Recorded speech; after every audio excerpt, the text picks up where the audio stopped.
Hello Internet. This time we'll take a look back at some disc players which entertain our free time greatly back in those days. Right here from the bottom we've Sony DVD Home Theater System DA-VT-Z150, Toshiba DVD Player SD580SV, and also Samsung Blu-ray Player BDE5300.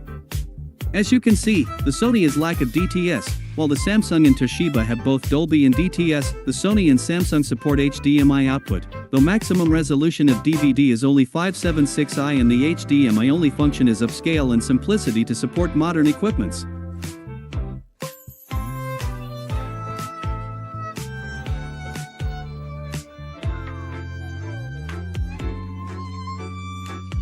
The home screen of the Toshiba, so nostalgic, it instantly bring back memories from the 2000s.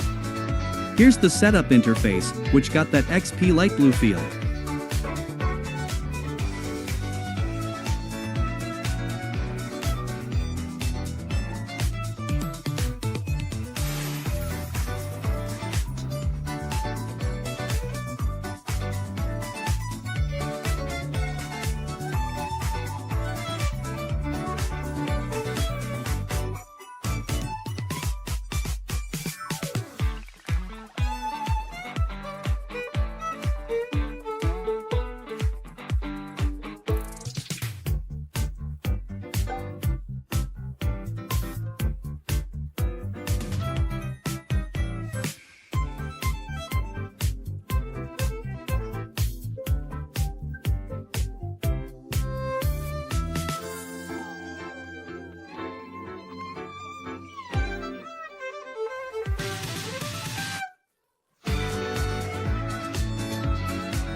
And this thing also features a password protect for age rating function.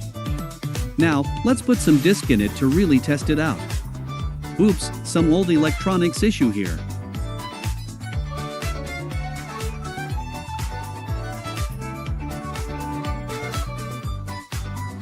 It really did work fine, for a 20-year-old DVD player.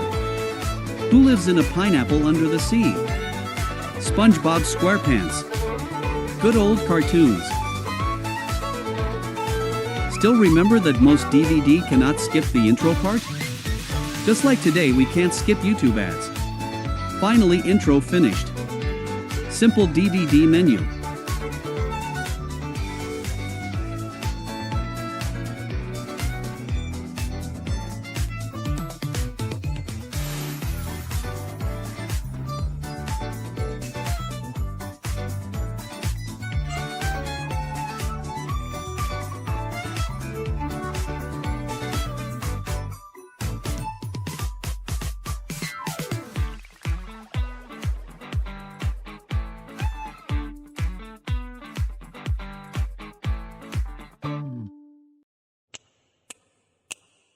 Subtitle.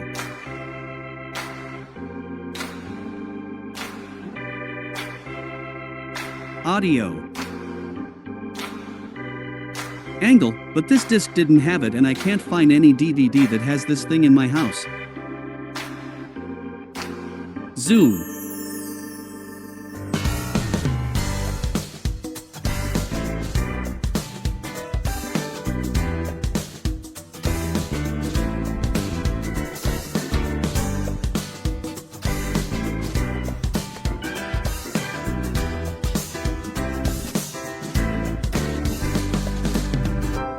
Repeat.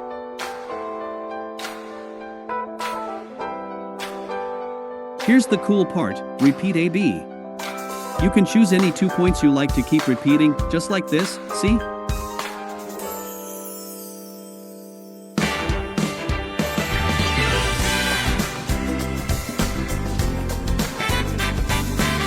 Slow-mo here.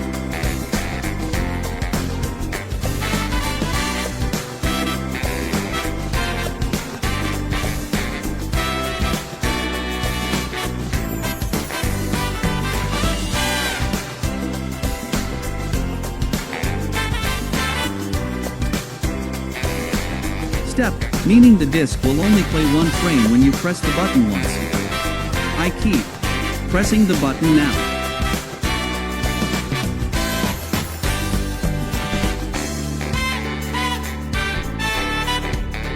Okay, and actually this player can let you to key in a specific title, chapter, and even a time for a disc to skip there, which I also didn't know until I make this video. Back then I only used next and rewind button to skip a disc.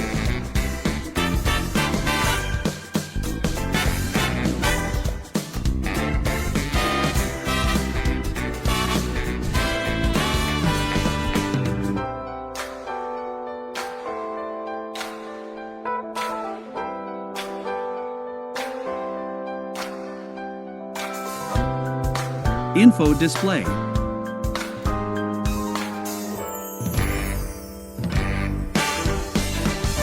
Alright, now let's talk about the counter display. Looking back, the display is actually quite cool, with a spinning disc animation. It also has an audio codec indicator, like here we have Dolby now, and now is DTS, and back to Dolby again. If the disc didn't have any of these two, the indicator will not light up. When paused, the spinning disc will also stop spinning.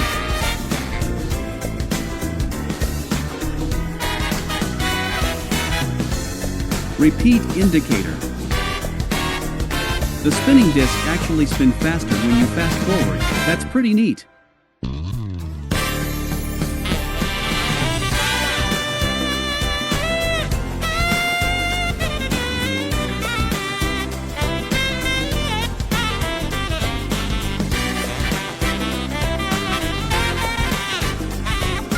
The Toshiba also has a program function, which lets you to preset the only titles or chapters, like episodes or tracks that you want to play on a disc.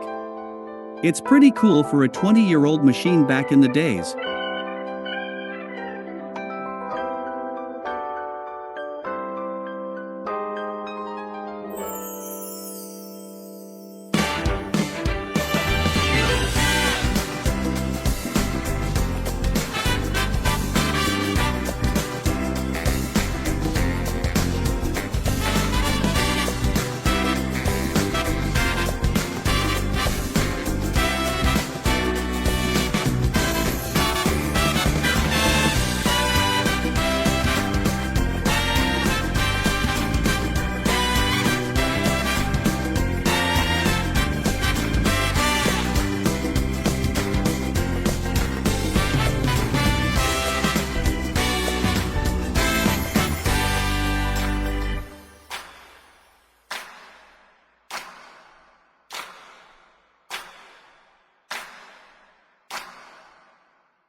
Let's check if it really functions well.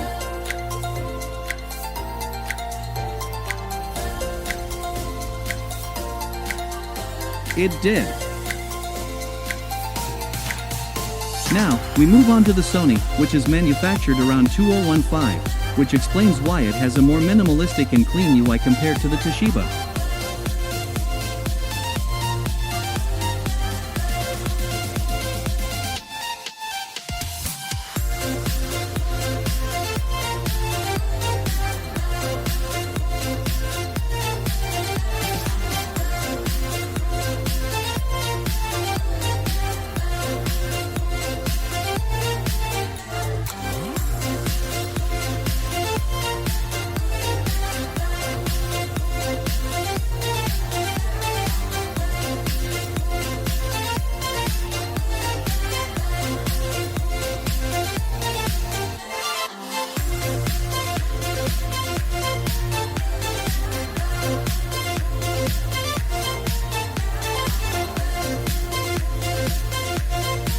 The counter display of the Sony also looks more modern, with a 16-segment display that can display alphabets more precisely instead of a 7-segment one like the Toshiba.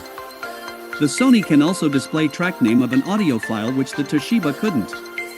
Sadly, my Sony display is broken and therefore I can't show it in action to you all. Here are the playing screen of the Toshiba and Sony respectively for an audio CD.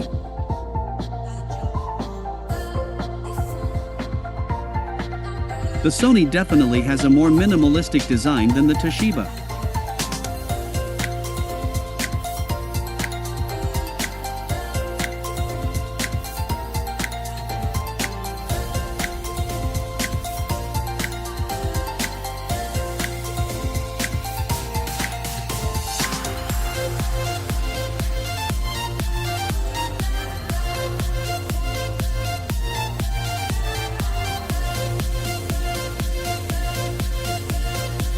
The Sony has the function to mono the sound of a supported audio CD for karaoke purposes, while the Toshiba does not. By the way, the Sony also has the program function just like the Toshiba. Here are the selection screen of them for a media that contains multiple formats files. The Toshiba really has that 2000s feel, with that small preview panel at the bottom right.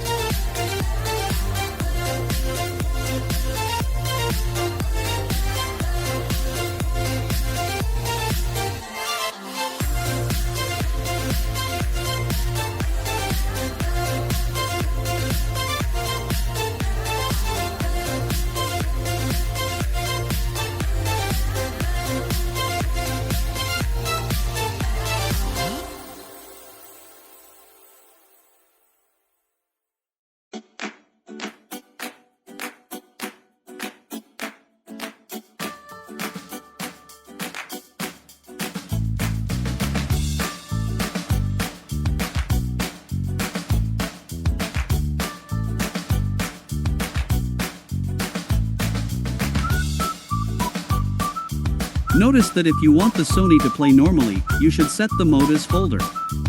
Also, when you keep pressing the scrolling button, the Toshiba will scroll more faster while the Sony does not, despite being a newer machine. The one thing showed that the Sony being a newer machine is this, multiple translation pattern selection when you are slide showing photos with it.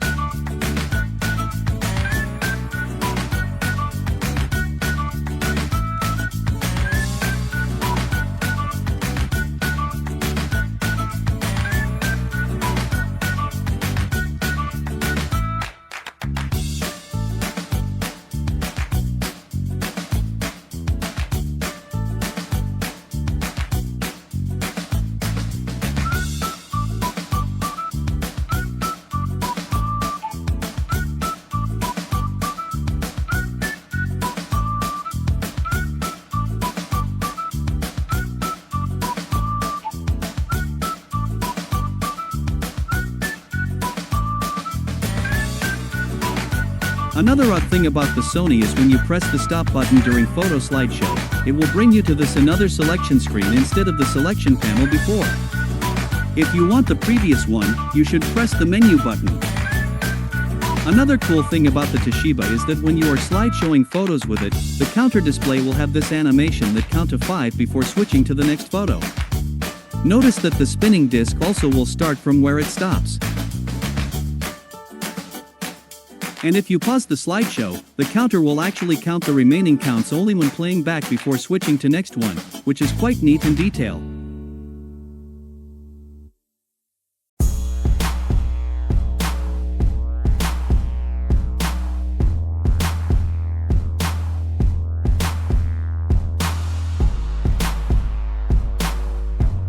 Some other modern features that the Sony have while the Toshiba and even the Samsung didn't include sleep timer.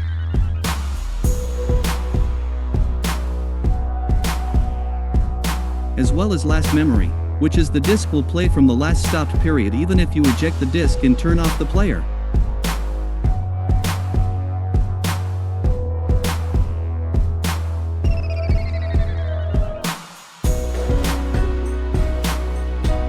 The Samsung, being a Blu-ray player which is more advanced, has a more interactive style smart menu compared to the two DVD players.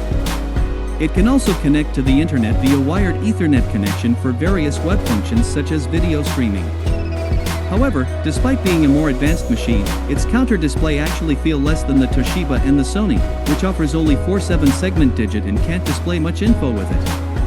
And it is the least durable as the Samsung is the newest disc player in my house and broke down the earliest, so I can't make a demo with my Samsung in this video. Moreover, the Toshiba and the Samsung offers a coaxial digital audio output which you can use with an external DAC for a more professional hi-fi setup. Here are the remote of the disc players trio. If you take a closer look, the Toshiba and the Samsung has more additional functions than the Sony, like repeat AV and step. What a trip down the memory lane.